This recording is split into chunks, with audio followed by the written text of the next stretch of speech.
En septiembre de 2017, el huracán María arrasó con Puerto Rico, provocando al menos la muerte de 3,000 personas y cuantiosos daños materiales en la infraestructura del país caribeño, el cual quedó completamente sumergido en el caos. Pero para no comenzar solo con cosas tristes, te contaremos que en medio de esta tragedia surgió un fenómeno bastante curioso del que todos podríamos aprender un poco. Resulta que en Puerto Rico existe una pequeña isla llamada Cayo Santiago, también conocida como la Isla de los Monos, porque, precisamente, se encuentra habitada por unos macos salvajes que durante décadas han sido objeto de diferentes estudios científicos. Después del huracán María, la vegetación de la isla quedó devastada, como puedes apreciar en las imágenes, y los científicos esperaban que, ante la falta de árboles, los monos velaran por los intereses de sus grupos y entraran en conflicto unos con otros. Sin embargo, ocurrió lo inesperado. Lejos de pelear, los monos se volvieron más sociables y comenzaron a compartir las preciadas sombras de los pocos árboles que quedaron en la isla con monos extraños, creando de esta manera nuevas y más amplias relaciones fuera de sus grupos de pertenencia. Es decir, en un contexto adverso de recursos limitados, de competencia y propicio para el combate, los monos optaron por llevar la fiesta en paz ayudando al otro, al extraño, al ajeno.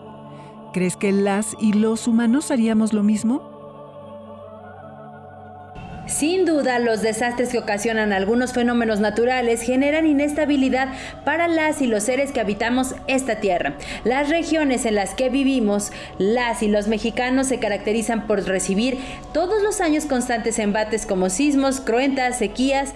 De hecho, la ciencia prevé que, como consecuencia del cambio climático, es muy probable que los huracanes de Centro y Norteamérica se vuelvan cada vez más recurrentes y poderosos. Es decir, estamos en el ojo de la tormenta y no solamente por los huracanes, sino porque estos fenómenos ponen durísimas pruebas como sociedad. En lugar de lamentarnos, lo más conveniente es prevenir y entender, como los monos de la isla puertorriqueña, que la solidaridad y la tolerancia son cruciales para sortear de una mejor manera los desafíos ambientales tan extremos que vivimos en nuestro país. Y esto también es una manera de hacer conciencia histórica, porque el pasado no ha pasado. ¡Conéctate! Hoy en el programa, sobre cómo hemos afrontado los huracanes y para ello será necesario remontarnos al surgimiento de la meteorología. Además, repasaremos algunos de los huracanes más devastadores de la historia y finalmente reflexionaremos un poco sobre cuál es nuestra situación actual. Yo soy Margot Cortázar y te sugiero que no le cambies. Para empezar, varias compañeras y compañeros nos contarán sus experiencias desde el ojo de la tormenta. Los escuchamos. ¿Cómo te preparas y de qué manera cambia la vida en tu comunidad durante la temporada de huracanes? Durante la temporada de huracanes, tanto en mi casa como en mi comunidad, nos preparamos con las recomendaciones que hacen nuestras autoridades. De lo que hacemos es conseguir los víveres que se necesita, por ejemplo, agua embotellada, alimentos no perecederos, productos enlatados, ya sea atún, verduras, etcétera, etcétera. Revisamos que toda nuestra casa esté en buenas condiciones, que resista el paso de los huracanes, ya sea uno o sean varios. Aseguramos puertas y ventanas, revisamos tanques de gas, que la electricidad esté completamente segura, que esté como debe ser también con el gas, el agua, etcétera, etcétera. Hay dos cosas muy principales. Creo que uno se tiene que preparar de manera mental y de manera material. ¿Mental en qué aspecto? De que tenemos que tener en la mente de que no vamos a poder ayudar a todos en un huracán. Tenemos que pensar en nuestras familias, tomar la calma, tomar buenas decisiones y buenas acciones. No podemos comprarnos toda la tienda y dejar a otras personas sin recursos. Más que nada, eso también tiene que ser primero un pensamiento analítico y después hacer la acción material de compras y víveres. Así se prepararía una persona en un huracán, así como lo hacemos en otros casos como maremotos o terremotos, sismos. Me mantengo informado de la trayectoria de dicho huracán. y su desarrollo que va teniendo en las siguientes horas.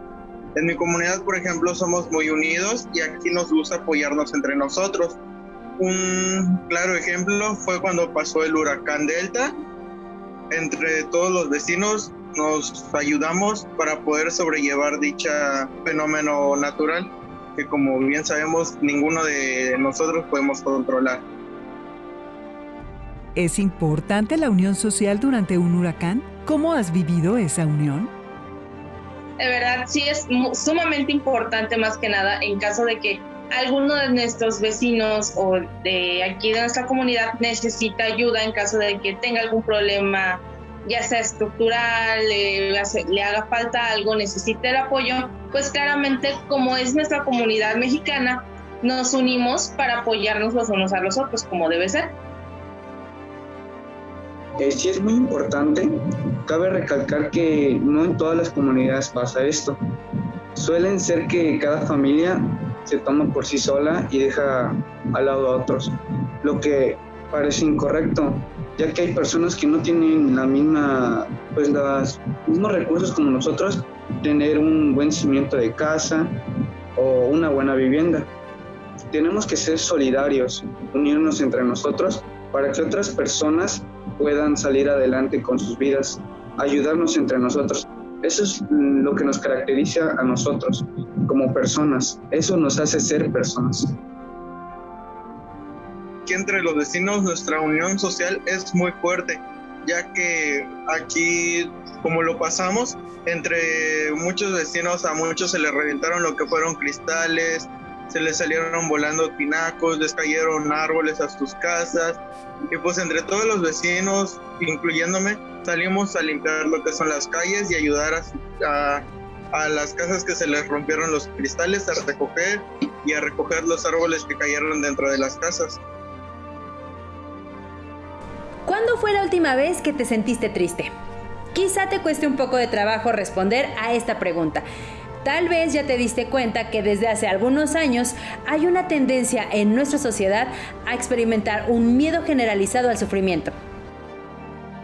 En una sociedad guiada por los likes ante la exposición de selfies en las que aparentemente estamos súper bien, es común padecer algofobia, el miedo al dolor, al que intentamos, según dicen las y los filósofos contemporáneos, ocultar mediante muchas formas y estrategias como filtros, consumismo, clases de superación personal y varias cosas más, todas ellas destinadas a tapar el sufrimiento expresando falsa felicidad.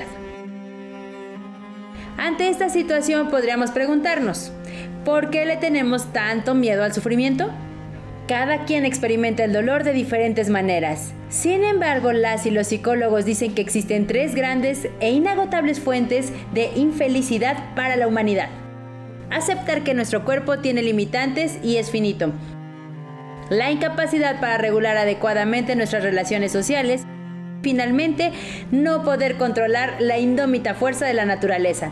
De hecho, en buena medida, muchos de los avances científicos y sociales están destinados, de alguna u otra forma, a contrarrestar los efectos que las 3 fuentes de infelicidad tienen sobre nosotros. ¿Por qué existen las cirugías plásticas? ¿Cómo surgen nuevas leyes que regulan los cambios sociales? ¿De qué manera intentamos predecir y minimizar con ciencia y tecnologías los efectos de las potentes manifestaciones de la naturaleza? Centrémonos en esta última pregunta. ¿Ya te imaginas por dónde vamos?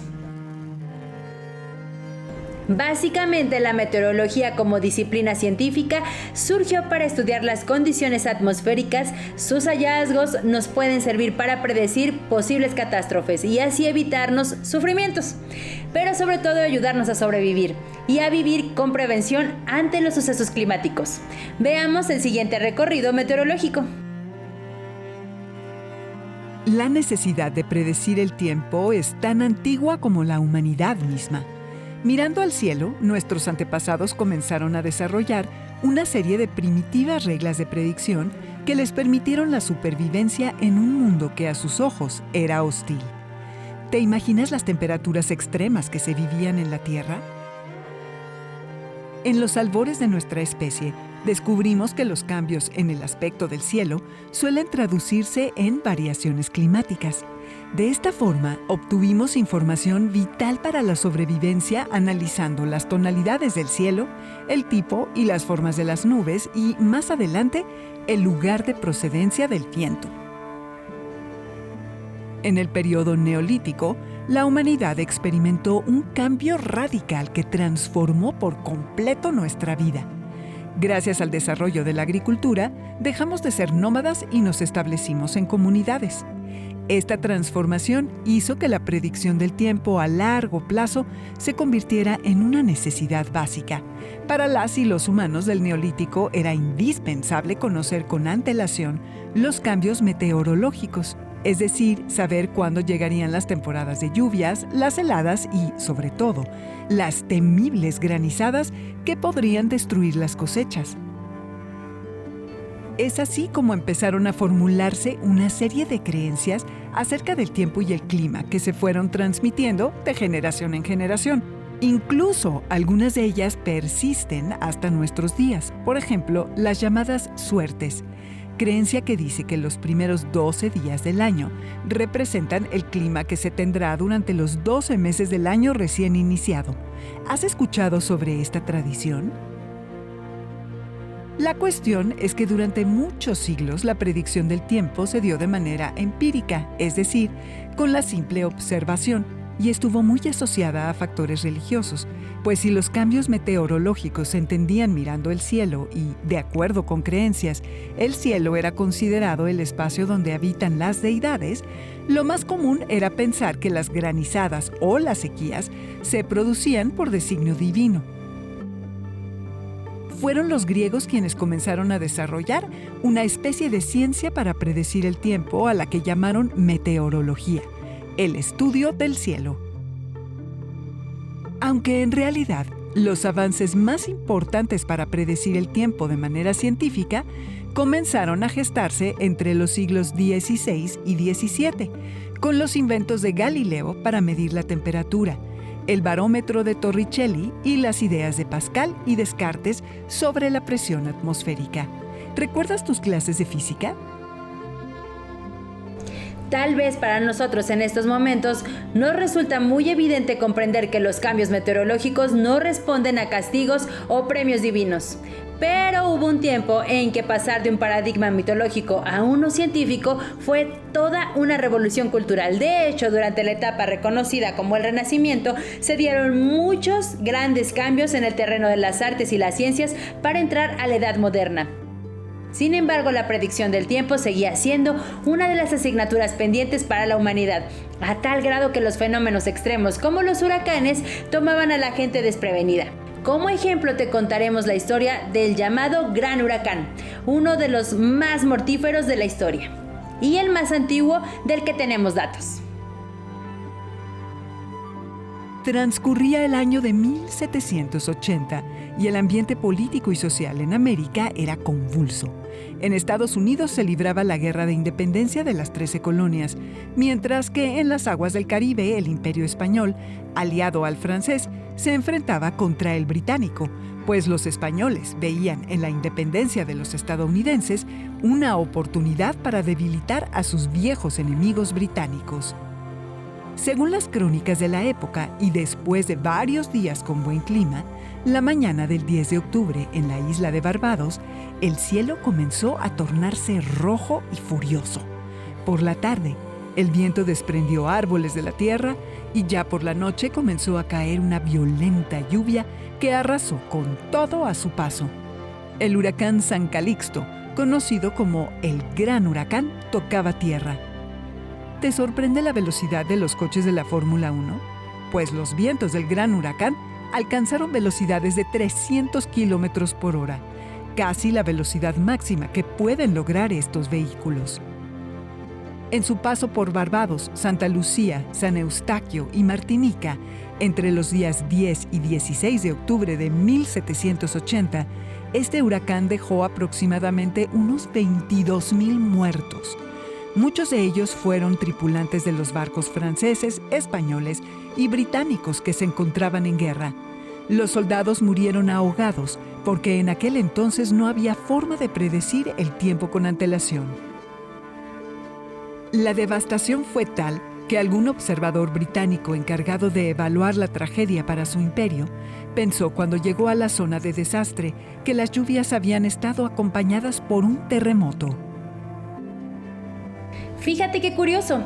Otra guerra volvió a poner de manifiesto la importancia de predecir el tiempo. El 14 de noviembre de 1854, los rusos libraban una batalla contra tropas francesas e inglesas, cuando cayó una terrible tormenta en el Mar Negro, la cual destruyó a la mayor parte de la flota anglo-francesa. A raíz de este suceso, el emperador de Francia, Napoleón III, ordenó que se investigara el suceso para encontrar una posible solución a este tipo de problemas. El francés Urbain Le Verrier fue el encargado de realizar la investigación y propuso la instalación de una pequeña red de estaciones meteorológicas en los alrededores de París, conectadas por telégrafo para predecir el mal tiempo. Fue así como la meteorología empezó a desarrollarse como ciencia. Para el año de 1900, los avances en meteorología y predicción del tiempo eran aún limitados. Aunque en varias partes del mundo se habían habilitado centros de control e información climática, todavía era muy difícil contar con datos certeros sobre la formación de huracanes, pues en ocasiones solían fallar las predicciones de las trayectorias de las tormentas, generando así desconfianza entre la población.